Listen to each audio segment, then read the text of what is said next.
Good morning and welcome to the Morning Scoop for Monday, January 4th, 2021. This is your Daily Buckeye Fix. I'm Tom Orr.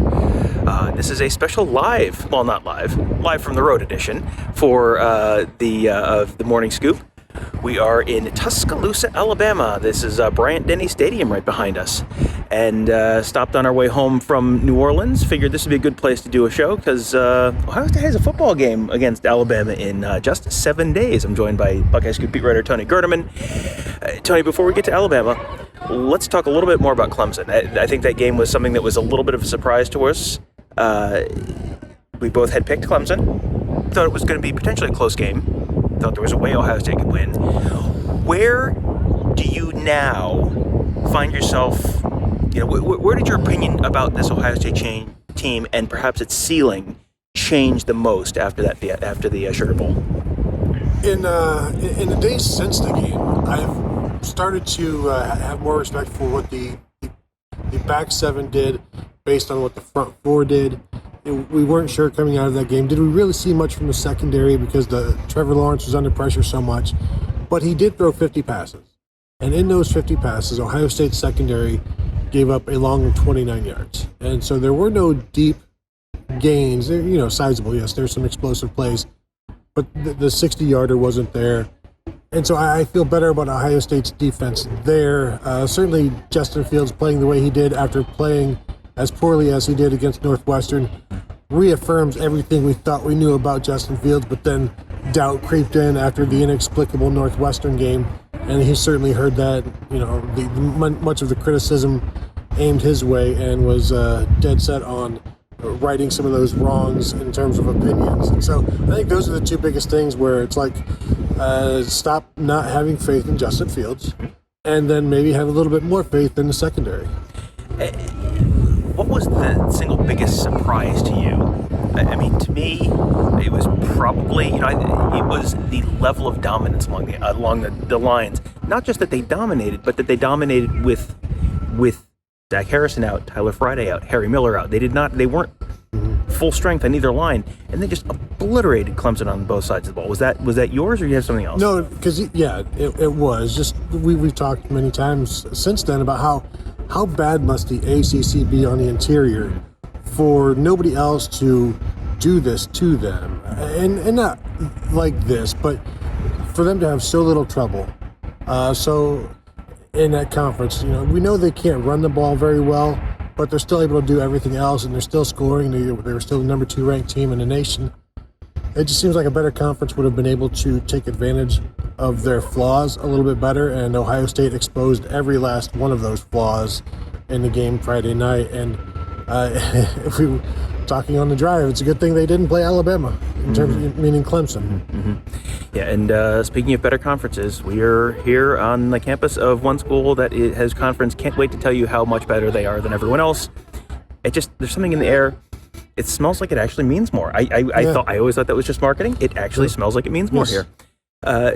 Alabama. I mean, the Ohio State Clemson game, I think we both were a little surprised at how that game shook out.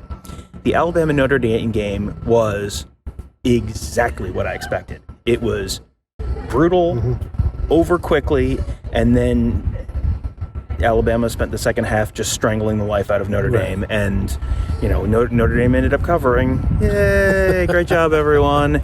But I mean, that game was over 10 minutes into the first quarter, and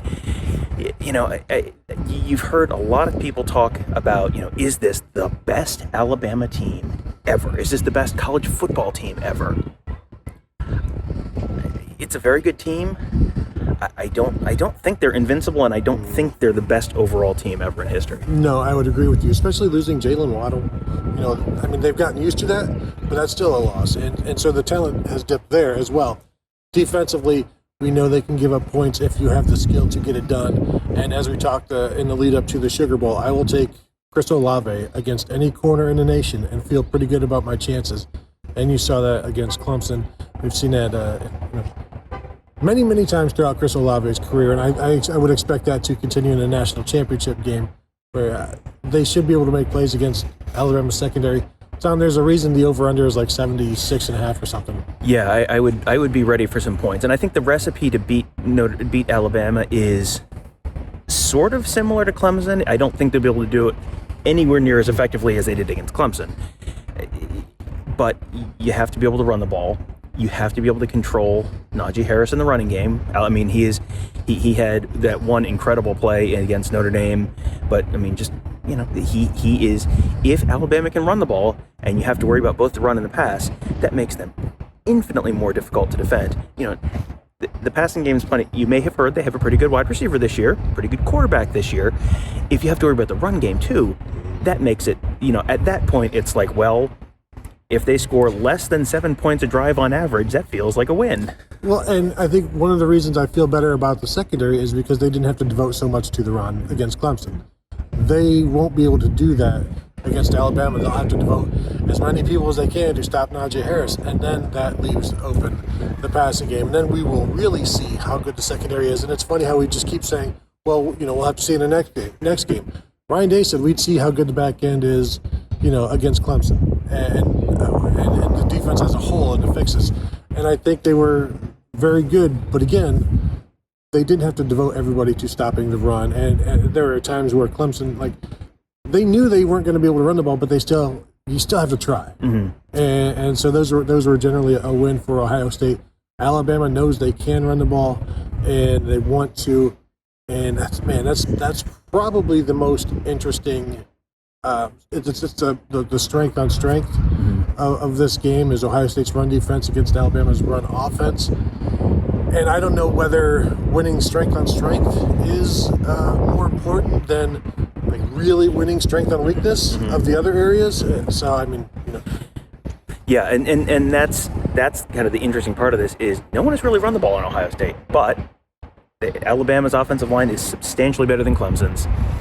Najee Harris in the run game is better than Travis Etienne. The other place you got to kind of watch out for Najee Harris is if they stop him in the run, if they dump the ball out to him in the flat, like, you know, Travis Etienne is shifty. He's tough to bring down, but Ohio State was able to bring him down for the most part. Najee Harris out in the flat is a dump truck. Yeah. So that presents a whole different challenge. And when you go low on him, then he just jumps over you. Right. Yeah, then you end up in SportsCenter, and not in a good way. Not in a good way. What to you is the one thing that Ohio State fans should really look at and think, there is a legitimate chance the Buckeyes could win this national championship game? I think the way the offensive line is playing, the way they are running the ball, opens up everything. And if they can run the ball against Alabama, we went into the Clemson game saying if you can run for 5 or 6 yards per carry, that's good enough to win. I would say the same thing about this one. And maybe 4.5 to 6 yards in there somewhere. If you're doing that per carry, I think that moves the chains, that keeps the ball away from Alabama, and it feels like we're just talking about the Clemson game again. Yeah. Like keeping the ball out of Alabama's hands with that running game. And we haven't seen anybody contain Ohio State's running game yet. It got better every single week this season. Funny to say it didn't. It got worse against Clemson. It didn't. Like statistically, the yards per carry weren't as good, but they were still very dominating in that game. And if they, if they can rush for like 240, 250, I think that's a winning number. And that would be certainly a statement against an Alabama defense that, while the secondary hasn't quite been what it has been in the past, you would expect the run defense to just be as stout almost as ever. Yeah, the front seven of the Alabama defense is quite good this year. And, I think I don't know if this is a narrative that is sort of being forced in my head based on the time of the year that this is happening. But, Trey Sermon has kind of come on like a running back who played for Ohio State the last time Ohio State played Alabama. 2014, the last 3 games for Ezekiel Elliott, just absolutely legendary. 200, 200, 200 against Wisconsin and Alabama and Oregon in the final 3 games to win the national championship that year. He didn't get to 200. Trey Sermon didn't get to 200 against Clemson. He came pretty darn close, 193 yards, 331 the weekend, the weekend before against Northwestern. So you can let him slide on those extra 7 yards if you set the school record. If he's anywhere close to that against Alabama, if he's north of 150 against Alabama, that's like, the eyeball emoji. Yeah, and that tells you that the offensive line is winning up front. That lets me know that there's going to be some play actions that are successful. That also lets me know that you don't need play action to be successful because you're controlling everything at that point. You have Alabama's defense on its heels. And Tom, we know games are won up front. And if we did not know that before, we learned that Saturday night or Friday night down in New Orleans. One other piece of very interesting information for Ohio State. This was a pretty good weekend for Ohio State. You had the big win on Friday night over Clemson. Saturday, they landed a very, very big commit, 5-star 2022 cornerback, Jaheim Singletary. What can you tell us about him? Yeah, number 10 player in the class, according to the 24/7 composite right now, number 5 corner. Another long, tall corner out of Florida that Ohio State likes to go get. 6'1", 170, I believe, and is, the prototype. And that's another guy that's a second corner in the class for them, another big, tall corner. And at this point, we've seen Ohio State's depth chart right now. They need as many corners as they can get, just continuing on, because Ohio State cranks them out, sends them to the NFL, and you just need to keep up doing that. And they're in on some other corners right in the 5-star range as well. But yeah, this is a big one, another big one, and maybe keep that Florida pipeline open. You don't always need to go to Texas, or Florida has some talent as well, I've heard. In high school football? Yeah, that a fact. It's true. That a fact. Yeah, and Ohio State does have a couple true corners in the 2021 class, already signed, sealed, and delivered. Jordan Hancock and Ja'Kalen Johnson, both guys they are very, very high on. So to add a couple more in 2022, this is like you got to sign a certain amount of offensive linemen every year to kind of keep the depth chart stocked. And I mean we saw the importance of a well-stocked depth chart at offensive line on Friday, where Harry Miller was out. And then Matt Jones went out for a while, and you just plug in the number 1 offensive lineman from last year's class, and he's the third string left guard, and that's fine. And Wyatt Davis goes down for a while, and then now you're down your top two guards because Miller's out already, and it's like, oh, that's fine, just plug in another guy, it's fine. When you have that depth, a bad offensive line, you need to have any question about how important a good offensive line is. Ask Dabo Swinney how his Friday night went. Yeah, and when we talked to Matt Connolly, he said that they're not deep either. Not only are they not great talented-wise, they also aren't that deep. Yeah, and depth has been an issue this year at corner for Ohio State with the loss of Cameron Brown, and then a whole bunch of different late signing day flips, including a guy who is playing for the team that Ohio State will play in the national championship game, Jordan Battle. He's going to be a starting safety for Alabama and was almost a Buckeye until he wasn't. So, yeah, that's going to be one of the millions of storylines we will have over the next week or so. And boy, it's so weird. This has been such a condensed schedule to go from, it was like 10 days between, or 11 days between selection show and the semifinal, and now, from today, it's a week. A week from today is the national championship game. So, yeah, that is quite a tight schedule. I just saw a gentleman in a Michigan hoodie for some reason, which reminds me, I don't think I actually said 7 days till the Alabama game, 327 days till the game against Michigan. So now you have that. Now you can get on with your day. We have a fantastic week coming up at BuckeyeScoop.com. There is going to be a ton of coverage. We should be talking to Ryan Day and a couple of the Ohio State players a little bit later on today. Start that preview process for the national championship game.